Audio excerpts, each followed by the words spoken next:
देखिए इधर question number 61।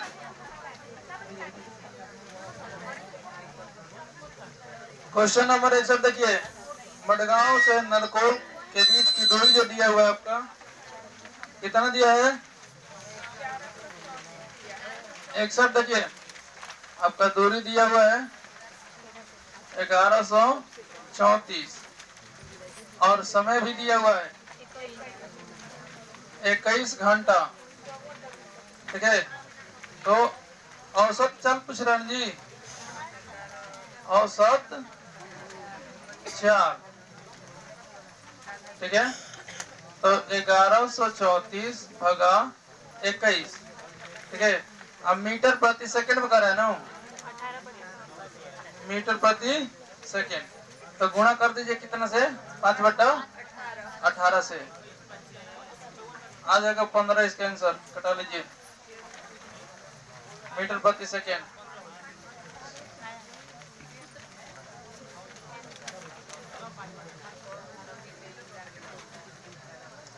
देखिए आपका दिया गया है। ठीक है, पीछे हम कहीं को बैठ बोलो जगह नहीं, क्या कल बगल आइए यहाँ पे, सही थोड़ा पीछे, पीछे दिया, लाइन से बैठे नहीं किया है, आराम से आइएगा, आराम से बैठिए वहाँ पे, पीछे दिया, चलो पीछे और वहीं पे बैठिए, बैग धर लीजिए, आइए इधर, बैगवा धर के इधर कोनो है जी। और चलिए क्वेश्चन नंबर 62 देखिए, कह रहा है कोई छात्र ए पर है और बी पर पहुंचना चाहता है। इसके लिए वह पहले ओ पर जाता है। कहाँ जाएगा? पहले ओ पर, और उसके ठीक उत्तर दिशा में क्या करता है कि 90 मीटर दूरी पर है। देखिए 62 नंबर क्वेश्चन में ये कह रहा है कि पहले जाएगा कहाँ पे?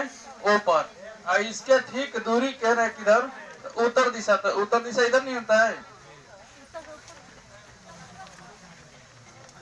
देखिए यहाँ ध्यान दीजिए आप लोग, पहले ऊपर होता है उत्तर। ठीक है, इधर क्या होता है? पूरब। इधर क्या होता है? और इधर क्या होता है? पश्चिम होता है। ध्यान रखिएगा। कह रहा है क्या चीज ये कि इसके लिए वह पहले ओ पर जाता है और फिर ए वहां से जो ओ से क्या करता है? ए के ठीक उत्तर में 90 मीटर है। तो ध्यान दीजिएगा इसको कि जब हम करेंगे यहाँ पर कितना ओ और यहाँ पर हमारा क्या जाएगा? ए। तो ये बताइए हमको ध्यान से कि इधर जाएंगे तो उतर जाएंगे ऊपर, ऊपर जाएंगे उतर। ए से जो हमारा ओ तक जाने का रास्ता है कितना उत्तर होगा, और कितना मीटर होगा? ये 90 मीटर। अब कह रहे ओ से ही हाँ फिर वह भी ठीक पश्चिम दिशा में। तो देखिए यहाँ पर ध्यान से, इधर पश्चिम है ना, तो यहाँ से हम इधर आएंगे बी की तरफ में, तो ये मेरा क्या होगा? बी होगा। ये कितना दिया है? 120 मीटर दिया हुआ है ना। अब इसको डाइजेस्ट कर दीजिए यहाँ से। ठीक है, अब क्या कह रहा है? कह रहा है कि ये यही निकालना है, इसके बराबर वाट। ठीक है, याद करना है यही कि ए और कि बी से कम दूरी और बी के सापेक्ष ए की दिशा क्रमशः क्या होगा। तो ये चीज हम लोग याद करना है। पहले ये फिगर को बनाइए।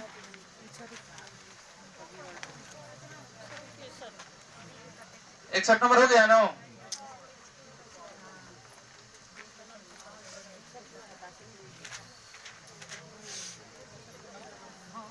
देखिए ध्यान से इधर, तो इसमें हम क्या करेंगे? ए बी दिया हमारा, और इसी को क्या करना है? निकालना है। ये फॉर्मूला बताए हुए थे, और ये दिए गए क्या ना? ओ ए बराबर कितना है? 90। तो लिख लीजिए यहाँ पे ओ ए बराबर कितना है स्क्वायर करके, उसके बाद फिर ओ बी इसका स्क्वायर, इसका निकालना है। इसका मान दिया गया है 90 और इसका मान कितना दिया है? 120। इसको करिए, कितना होगा? ये 81 होगा ना जी, 00। आइए कितना होगा? 144 00। टोटल कर लीजिए, कितना आएगा? ये आएगा 225 डबल जीरो। फिर हमारा है कौन सी ए अंडर करेंगे इसको 225 डबल जीरो। ठीक है, हमारा कितना आएगा 150 कौन सी है मीटर है। यही हमारा आंसर होगा। हाँ, ये अब दिशा लिखना है ना, तो सुन लीजिए दिशा कौन सी होगा। तो दिशा देखिए किधर होगा, इधर क्या होता है पश्चिम। किसके कह रहा है सापेक्ष में, कह रहा है कि ए और बी कम से कम दूरी और बी के सापेक्ष कर रहे हैं जी। बी के सापेक्ष कर रहा है तो हमको कुछ करना नहीं है, यहाँ ऐसे कर दीजिए, फिर इसको ऐसे कर दीजिए। आप बताइए किधर किधर हो रहा है, ये किधर जा रहा है, ये पूरब जा रहा है, और इसके नीचे किधर है दक्षिण है। तो कौन है ऑप्शन में पूरब और दक्षिण। देखिए तो हमारा कौन सी कर रहा है, यहाँ पर बी है ना, तो बी को क्या कर दीजिए ऐसे कर दीजिए। ठीक, वो हमारा किधर है इधर, और इधर क्या है ए हो गया। तो ये हमारा है कौन सी पूरब, ये क्या है दक्षिण। इसके सापेक्ष कर रहा है ना, तो क्या होगा पूरब दक्षिण और कौन सी पूरब, दक्षिण पूरब, ये हमारा आंसर होगा। जिसके सापेक्ष कहेगा उसको ही क्या करना है, वहीं पर खींच देना है और दे देना, लिख देना है। तो आंसर क्या होगा 150 मीटर। ठीक है, दक्षिण दक्षिण पूर्व। चलिए, जिनको नहीं समझ में आया फिर से बोलिए, समझाते हैं।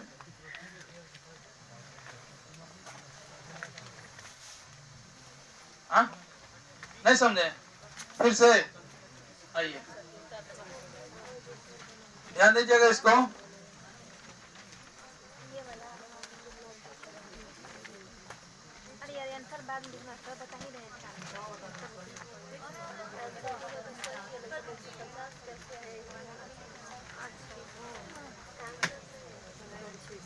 देखिए अंकित, देखिए इधर, ये कह रहा है कि कोई है जो ओ, ठीक है हो गया, ओ पहले प्रथम पहुंच रहा है कहाँ पे ओ पर, और ओ से जो हमारा इसका ए तक आ रहा है।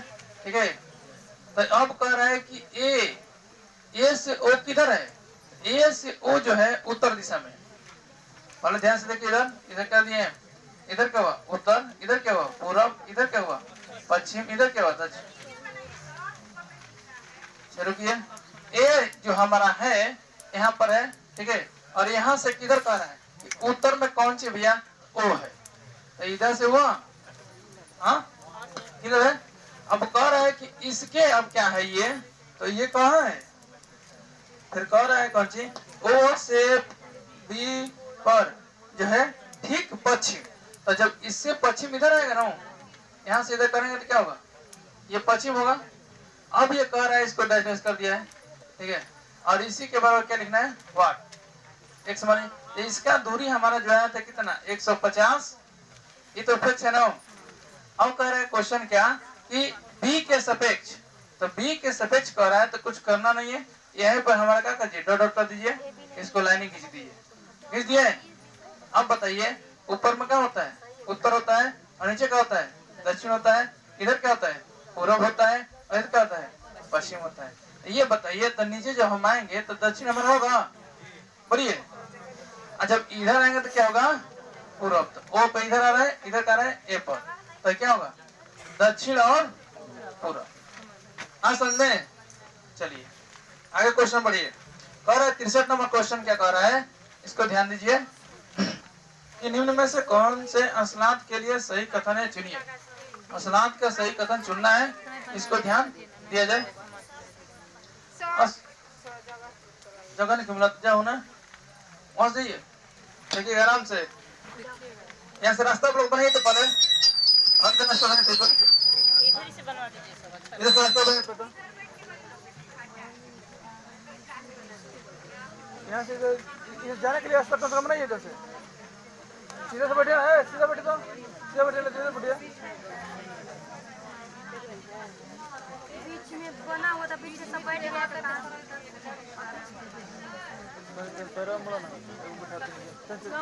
सब इधर चले ना, आगे तो हो दिया आज इधर हो गया ना, थोड़ा पैर हटा ऊपर बढ़ो जाने के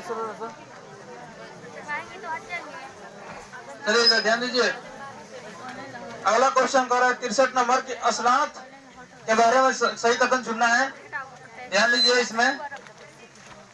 असलात लगभग 40 वर्ष तक जीते हैं और दिन के लगभग 17 घंटे वृक्षों की शाखाओं पर उल्टे सी लटका कर मस्ती से सोते हैं। ये असलात के बारे में सही है ना? ठीक है, तो ये हमारा आंसर सही। अगले आंसर पे चलते हैं। 64 नंबर कह रहा है कि सर्दियों में ऊनी वस्त्र में हमें गर्म रखते हैं। हाँ, उनके सभी उनके उनके उष्मारोधी होने के कारण है ये नो। तो देखिए ध्यान से, इससे क्या कारण है समझिए इसको। बैग दे दीजिए, वहाँ पे रखा है, पकड़ा दीजिए।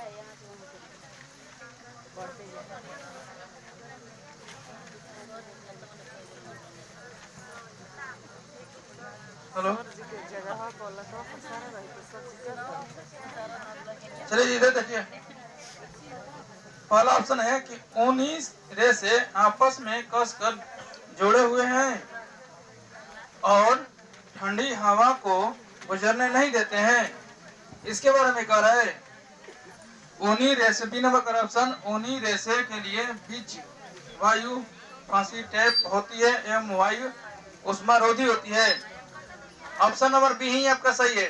जैसे ऊनी हम लोग पहनते हैं उसमें क्या होता है, उष्मारोधी होती है। ये उष्मारोधी, इसी वजह से क्या दिया हुआ है ऑप्शन नंबर बी। कह रहा कि ऊनी रेशे मोटे होते हैं और बाहरी उष्मा को नियंत्रित रखते हैं। ऐसी बात नहीं है। कह रहा है कि ऊनी रेशे मोटे होते हैं और ठंड हवा को गुजरने नहीं देते हैं। ऐसी बात नहीं है। उसमें क्या होता है, अंदर ये फंसाए हुए रखते हैं। ऑप्शन एक देखिए, कह रहा है कि ऊनी रेशे आपस में कसकर जुड़े हुए हैं, आपस में कसकर जुड़े हुए हैं ऊनी रेशे और ठंडी हवा को गुजरने नहीं देते हैं। ठंडी हवा गुजरने देते हैं बट वो क्या करते हैं, अंदर से उसके फंसे हुए रहते हैं। वायु जो होता है अंदर अंदर और बाहर नहीं आने देते हैं। इसी वजह से गर्मी होता है। आइए देखिए 65 नंबर क्वेश्चन बनाइए। 65 नंबर क्वेश्चन कह रहा है कौन सी कि कक्षा 5 के पाठ्य पुस्तक में छपे गोलकुंडा के किले के मानचित्र में 1 सेंटीमीटर जमीन पर 110 मीटर की दूरी दर्शाती है। ये क्वेश्चन कितने बड़ा है जी? बहुत बार आगे आगे नो और सेट में रहना जी, बताना जरूरी है। कोई है ऐसे विद्वान जिनको बताना है? कौन विद्वान है? कहाँ गुरु? 1 सेंटीमीटर बराबर लिख लीजिए 110 मीटर। तो यहाँ पर दिया गया है कि 14.2 सेंटीमीटर। हाँ, इसे गुणा कर दीजिए 110 से कितना, 14.2 से कितना आएगा। तो यहाँ पर हम इसको क्या करेंगे, पॉइंट हटाएंगे। देखिए इसको हम 110 इंटू 142 बटा कितना 10, ये कटा सकते हैं, कोई दिक्कत। तो ये हमारा कितना आएगा 100 मीटर। कितना आएगा 1562 मीटर। किलोमीटर में करें जी तो 1000 से क्या करेंगे, भाग कर देंगे। अब तो आप लोग सीखिए गए हैं नहीं? और ऑप्शन में है, कर दीजिए ऑप्शन नंबर सी।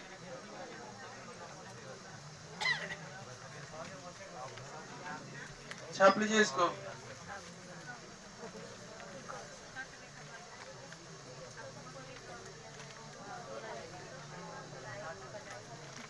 छाछटाइए। कह रहा कि 3 राज्यों का ऐसा समूह जिनके किसी किनारे पर अरब सागर है, कौन से हैं? ऑप्शन नंबर ए केरल, कर्नाटक, महाराष्ट्र। ठीक है, अब ये कह रहा है कौन चीज में कि नोट बना के लिखिए, नोट बना के लिखे। अरब सागर के किनारे राज्य, अरब सागर के किनारे राज्य, नोट बना के लिखा जाए।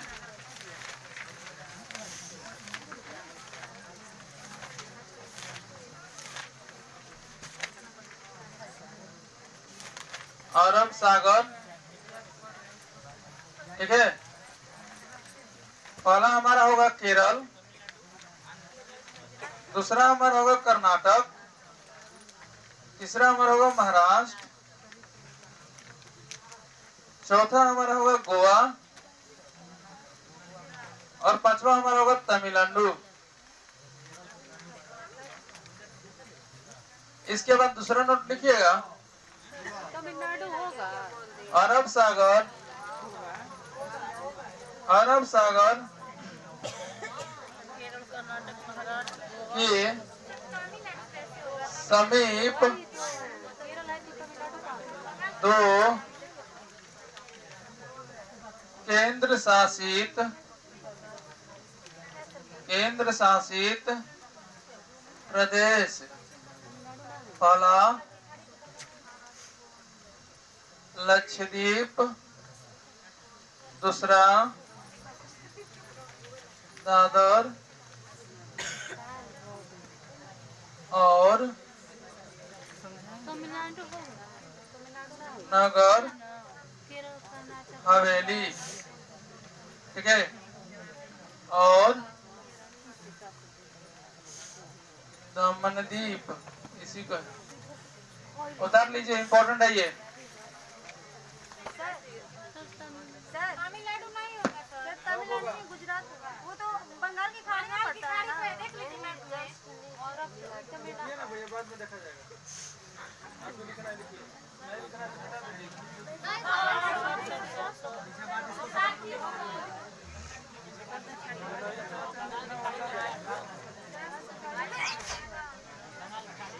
आइए अगला नंबर क्वेश्चन नंबर 67 रुके सर। लिखो। रुके सर।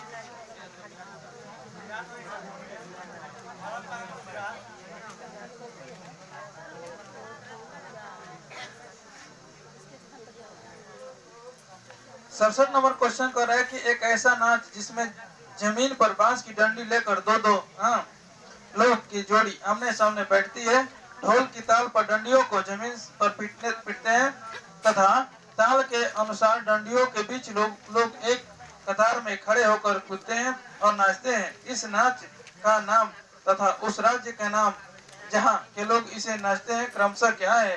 पहला तुरंग कहाँ पर है जी? मिजोरम, गलत है नो। कुड़ू कहाँ के है? कुड़ू कर्नाटक के है। मैं पढ़ल प्रकारे कर बुझेगा। कुड़ू झारखंड, यही ना सही हम लगा। चलिए 68 नंबर आइए। कह कि संसार की 5वीं और भारत की पहली ऐसी महिलाएं जिन्होंने माउंट एवरेस्ट की चोटी पर कदम रखा, हाँ नाम क्या नाम है उसका? बचेंद्री पाल, सही है। 79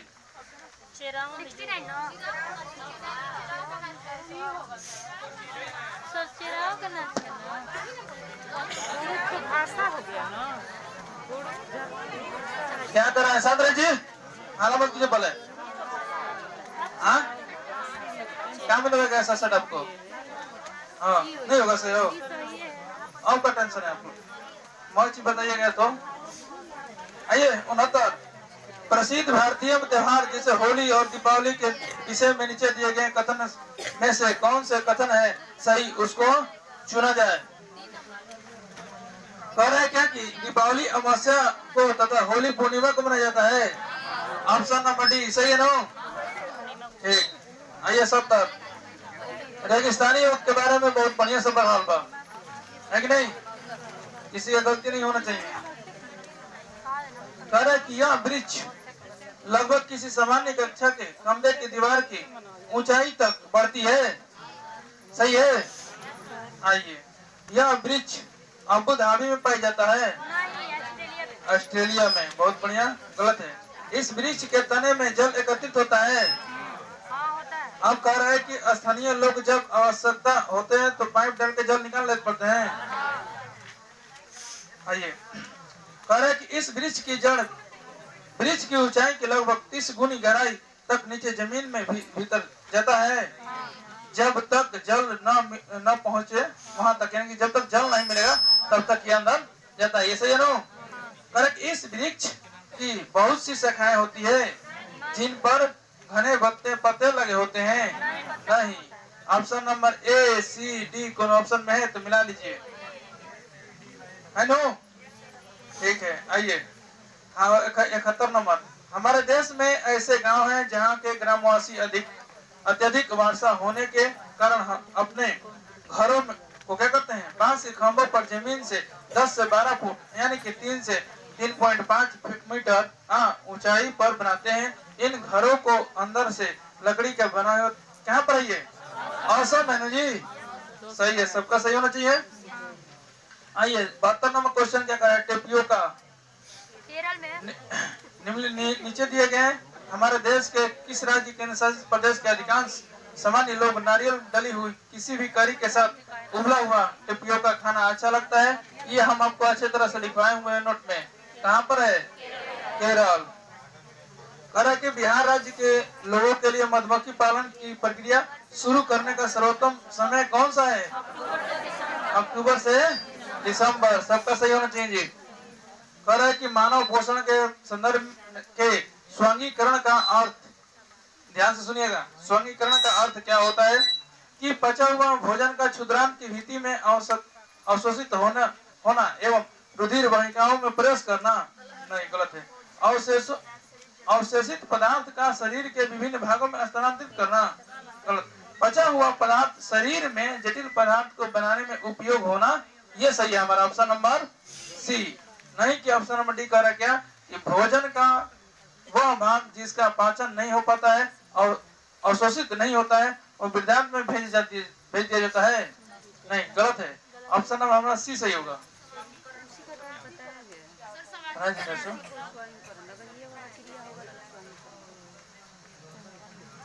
बनाने की प्रक्रिया होती है भोजन, क्या करें जब पचाते हैं ना उसको प्रक्रिया जो होता है।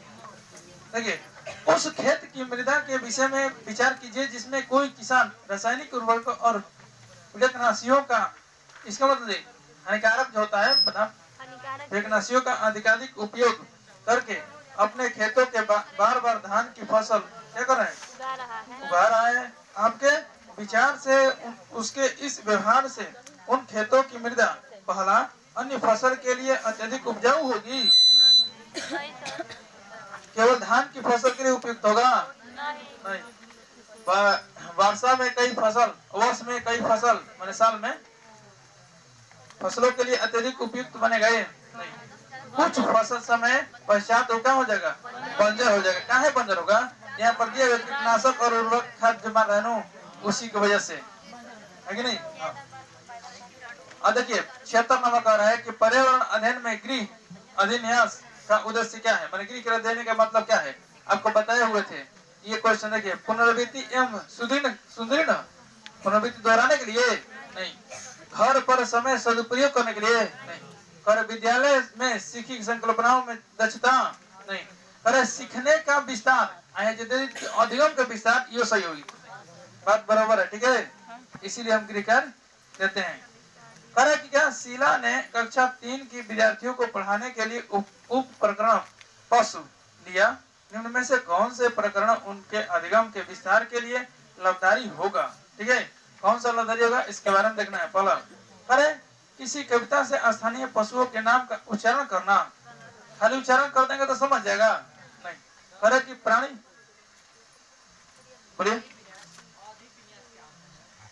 अधिविन्यास होता है जो अधिगम में विस्तार करने के लिए जाता है। गृह कार्य क्यों जाता है? जो टॉपिक पढ़ाया जाता है उसके बारे में होमवर्क देता है कि उसी टॉपिक पे बच्चे की क्या होगा, सोच समझ बढ़ेगा। आइए, कह रहे कि प्राणी उद्यान के पशुओं तथा स्थानिक पशुओं के चित्रों को देखना, खाली देख लेंगे तो प्रकरण का काम हो जाएगा नहीं। पर प्राणी उद्यान में पशुओं उसके बाद जानवरों को देखना, यहाँ पर कह रहा है कि प्राणी उद्यान में ले जाएंगे बच्चों को और उसी के पशु के बारे में पढ़ा रहा है, तब हमारा क्या होगा, देखेगा और समझेगा, तब वैसा ही होगा। कह रहा है कि पशुओं के चित्र में कट आउट दिखाना, नहीं, कट आउट दिखा के हम नहीं कर सकते हैं। आइए, ऑप्शन नंबर सी होगा। देखिए 79, कक्षा 1 और 2 में पर्यावरण अध्ययन में कोई पाठ्य पुस्तक क्यों नहीं है? पर्यावरण अध्ययन की कोई पाठ्य पुस्तक क्यों नहीं है? आपको हम बताए थे कि 1 और 2 में मात्र हिंदी और मैथ सिखाया जाता है, हिंदी और मैथ, यही 2 भाषा, और 3 से 5 तक पर्यावरण पढ़ाया जाता है। ठीक है, और पर्यावरण में 3 विषय आता है, 3 समूह एकीकृत करके, विज्ञान, सामाजिक विज्ञान और पर्यावरण, इसको जोड़कर पढ़ाया जाता है। आइए कि पर्यावरण अध्ययन के प्रति कौशल, शिक्षक की हैंडबुक में सुझाए गए खेलों द्वारा पढ़ाए जाते हैं। हैंडबुक देकर पढ़ाए नहीं जाते हैं, इसको सुझाया नहीं जाता है। कि पर्यावरण अध्ययन की महत्वपूर्ण संकल्पनाओं शिक्षकों द्वारा संचालित पारस्परिक क्रियाओं द्वारा पढ़ाए जाते हैं। नहीं, पारस्परिक क्रियाओं द्वारा नहीं पढ़ाई जाती है। पर्यावरण अध्ययन से संबंधित संकल्पनाओं, सोचने समझने की विधि जो दिया जाता है, इस पर आते हैं हम लोग। और ये चीज कह रहा है कि और कौशल भाषा तथा गणित के द्वारा सिखाए जाते हैं। ये कह रहा है कि ये हमारा गलत है जी, नहीं को नहीं मिला दीजिए। कह रहा है फिर की बता रहे हैं, कह रहा है कि पर्यावरण अध्ययन से संबंधित संकल्पनाओं और कौशल शिक्षक द्वारा दिए जाते हैं। सही है, हमारा ऑप्शन नंबर बी, ए, बी, डी सही है। लेकिन क्वेश्चन में पूछ रहा है कि क्यों नहीं है, गलत पूछ रहा है नो। तो गलत हमारा कौन सा होगा? ऑप्शन नंबर सी, तीसरा गलत होगा। 78 आ रहा है, जल से संबंधित त्योहारों को समुदाय द्वारा मनाने को ज्ञात करने के लिए सर्वाधिक उपयुक्त युक्ति कौन सी होती है? देखिए, सहपाठी द्वारा सीखना, समुदाय के त्योहारों द्वारा वीडियो दिखाना, परिवार समुदाय में बुजुर्गों से बातचीत करना। बताए थे आपको कि दादा दादी नाना नानी सब क्या करते हैं, पहले के बाद पूछना होता है तो पता करते हैं। ठीक है, आइए कह रहा है कौन सी 80 इनमें से कौन सा सामाजिक संस्कृति वातावरण का उदाहरण है? तो ये तो सब लोग जानते हैं, समुदाय होगा। पर्यावरण अध्ययन की संकल्पनाओं को प्राथमिक स्तर पर प्रस्तुत करने का उपागम ऐसा है कि विद्यार्थियों को भोजन, आश्रय इत्यादि के विषय में ज्ञात करने के लिए अपने परिवार और समुदाय के सदस्यों से परामर्श लेना पड़ता है। हाँ भाई, किसी से हेल्प लेना पड़ता है और सीखने के लिए, आगे बढ़ने के लिए। कर इससे कारण क्या हो सकता है देखा जाए। कह रहा है कि विद्यार्थी अपने परिवार और समुदाय के सदस्यों के निकट रहने से सीख जाइएगा। परिवार और समुदाय भोजन, आश्रय इत्यादि के संबंध में अधिक जानकारी रखते हैं लेकिन उतना नहीं। अधिगम का प्राथमिक स्रोत विद्यार्थियों की सामाजिक संस्कृति पृष्ठभूमि है। आपको बताया था कि कुछ लड़के को पता करना है, सबसे बढ़िया उपचार करना है तो उसको जानना चाहिए उसकी पृष्ठभूमि। जब तक पृष्ठभूमि के बारे में नहीं जानिएगा तब तक आप अच्छे से उसको उपचार नहीं कर सकते, है कि नहीं। प्याजे के मनोवैज्ञानिक नियमों को सिखाने की सामाजिक उन्नयन क्रिया पर आधारित होती है, नहीं गलत है। और 81 का सी होगा। आइए अगला 82 नंबर देखिए, संज्ञानात्मक बाधित विद्यार्थियों को पर्यावरण पढ़ाने के कौन सी युक्ति सर्वाधिक होती है? तो इसको ध्यान से देखते हैं। कक्षा में मिश्रित सहपाठी समूह बनाएं। मिश्रित मतलब होता है फेंट उठ के सब चीज सब मिक्सचर कर देते हैं, उससे समूह बनेगा तो सीखेगा बच्चा? नहीं सीखेगा। पढ़ने के लिए श्रव्य पाठों का अधिक विकास करें। खाली श्रव्य पाठों का विकास कीजिएगा तो संज्ञानात्मक बाधित बच्चा सीख जाएगा।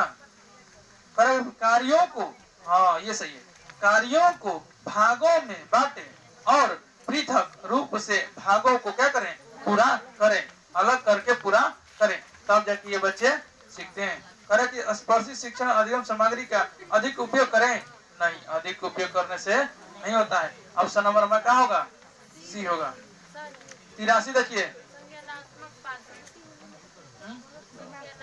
संज्ञानात्मक बाधित बच्चे को सिखाना है तो सबसे ऊपर क्या करेंगे? ये केवल फॉर्मूला बता रहे हैं, ठीक है। हम कह देंगे क्या कि 363, ठीक है, ये हमारा एक्सप्रेशन फॉर्म है, विस्तारित रूप है। जान जो बच्चे नहीं जानेंगे ना कि विस्तारित किसको होते हैं, स्थानीय मन किसको कहते हैं, चाहे किसी को होते हैं। 363 को क्या है भैया कि पेड़ है। अब कौन सी का पेड़ है? इसमें क्या काम कर रहे हैं? पेड़ तो ये तो बगान होता है, बगान में हर चीज का होता है कि नहीं।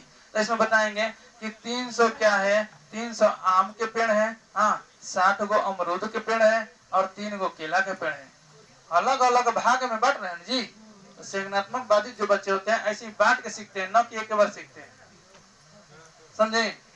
आइए, करें कि पाठ योजना में ईवीएस की विषय वस्तु के विश्लेषण हेतु निम्न में से कौन सा आवश्यक चरण है? पहला सामग्री के उद्देश्यों का गठन करना। किसी भी सामग्री के उद्देश्य को हम गठन कर देंगे तो नहीं होगा। आइए, सामग्री को सिखाने के संसाधन की पहचान करना। पहचान करेंगे तो सीखेंगे बच्चे, उतना नहीं। लेकिन करे कि अनुद्देशीय उद्देश्य के आकलन की परियोजना बनाना।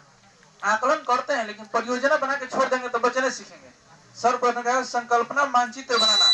किसी चीज को बताना होगा तो सर्वप्रथम क्या करना पड़ेगा, उसकी संकल्पना और मानचित्र बनाना। जैसे कल हम पढ़ेंगे ईंट के बारे में, कल हम पढ़ेंगे ईंट के बारे में, ठीक है। तो ईंट के बारे में पढ़ेंगे तो पहले सर्वप्रथम क्या करेंगे कि उसकी संकल्पना बनाएंगे कि ईंट कैसा होता है, फिर उसका चित्र दिखाएंगे कि ऐसा ईंट होता है, ठीक है। ईंट जो होता है एक आयत की जैसा होता है, एक वर्ग की जैसा होता है, उसको हम बताएंगे, ठीक है। तब देखो उसको क्या करें, एग्जाम्पल के साथ संकल्पना मानचित्र बना के समझाएंगे। ऑप्शन नंबर डी 83 के। सतत एवं समग्र मूल्यांकन में समग्र शब्द संबंधित है। पहला, संज्ञानात्मक स्तर से, सह पाठचर्या क्रियाकलाप से, शैक्षिक उद्देश्य से नहीं, समग्र विकास से। समग्र अधिगम देखो जी, यो सही है। विस्तारित अधिगम देखो, यो सही है। आइए 85 के 3 होगा, 84 के 3 होगा। आइए 85 पे 85 नंबर देखिए, पर्यावरण अध्ययन के सीखने के आकलन का एक उदाहरण कौन सा है। पहला, कार्य पत्रक द्वारा। कार्य पत्रक सभी लोग टीचिंग में गए होंगे, करने के लिए मिला होगा उन लोग को, कार्य पत्रक जमा करने के लिए। कार्य पत्रक द्वारा विद्यार्थी को भारत के मानचित्र पर भारत के तटीय राज्यों को खोजने। हाँ, ये जो होता है हम सीखने के लिए आकलन करते हैं। जब उसको दीजिएगा मैप नो तो जो है कि कौन कौन राज्य कहाँ पर है, तो सीखने के लिए उसको सीखना है, ललक है कि हमको मानचित्र में राज्यों के बारे में सीखना है, खोजेगा ही। आइए, विद्यार्थी को अगले स्तर में भेजने के लिए वार्षिक परीक्षा लेना नहीं। कहे पर्यावरण अध्ययन के अवधारणाओं में निष्पादन के स्तर को ज्ञात करने के लिए अर्धवार्षिक परीक्षा लेना, छमाही लेना नहीं। करे के विभागों को उनकी उपलब्धियों के विषय में बताने के लिए प्रत्येक इकाई के अंत में परीक्षा लेना नहीं। तीनों में परीक्षा है, कभी भी हम 1 to 5 में परीक्षा नहीं लेते हैं, है कि नहीं। आइए आगे देखिए 86 नंबर, पर्यावरण अध्ययन एनसीएफ एनपी 2020 के अनुसार। देखिए भाई, कितना भी दे आपको, जज पल्ले आ रहे हैं, पिंजिन प्याजे आ रहे हैं, जो भी आ रहे हैं सबको मिला देना है। 1 to एनसीएफ 2005 की अकॉर्डिंग मारिएगा, आंसर सब सही होगा। घबराइएगा नहीं कि 2020 दे दिया था तो पढ़ाई भी नहीं किया, लग रहा है कि तो नहीं, ये होगा। ये देखिए कैसे है। पर्यावरण अध्ययन की चुनिंदा अवधारणाओं पर ध्यान केंद्रित करना। पर्यावरण अध्ययन की गिने चुने पाठ को पढ़ाते हैं, गिने चुने चीज को पढ़ाते हैं नहीं। करे कि पर्यावरण अध्ययन के शिक्षण में कला का एकीकरण करना, ये सही है। एकीकरण हम लोग करते हैं, एकीकृत करते हैं। करे कि पर्यावरण अध्ययन के शिक्षण में कहानी कहने का एकीकरण, हाँ, कहानी के माध्यम से सिखाते हैं, कला के माध्यम से सिखाते हैं, एकीकृत करके एक को जोड़ के सिखाते हैं। किसमें, पर्यावरण अध्ययन में। बी और सी जिस ऑप्शन में होगा सही होगा, है किसी में। C number. आइए 87 नंबर देखिए, एक प्राणी उद्यान में कह रहा है क्या कि एक प्राणी उद्यान में जाने पर पर्यावरण की शिक्षिका ने अपने विद्यार्थियों से प्राणी उद्यान के जानवरों की खाने की आदत, उनके देश, बाहरी लक्षण जैसे आकार, रंग, बाल इत्यादि को खोजने के लिए कहा। इस क्रियाकलाप के द्वारा वह किन प्रक्रियाओं को कौशल विकसित करना चाहती है। देखिए भैया, जब ले जाइएगा कोनो उद्यान में तो बच्चा क्या करता है, नजरिए से देख कहता है कि ना वो ठीक है, जो नहीं समझ क्या कर रहे हैं। हाँ, भावनाओं को समझिए। कहीं भी जाते हैं मेला बारात में, कहीं भी नजरिए में क्या देख लेते हैं कि नप लेते हैं कि ना वो इतना पानी में, है कि नहीं, है कि नहीं। तो जब हम कर दिए इसे कि इतना है, ऐसे इतना है, तो क्या कर रहे हैं, अवलोकन कर लिए। क्या किए, अवलोकन कर लिए।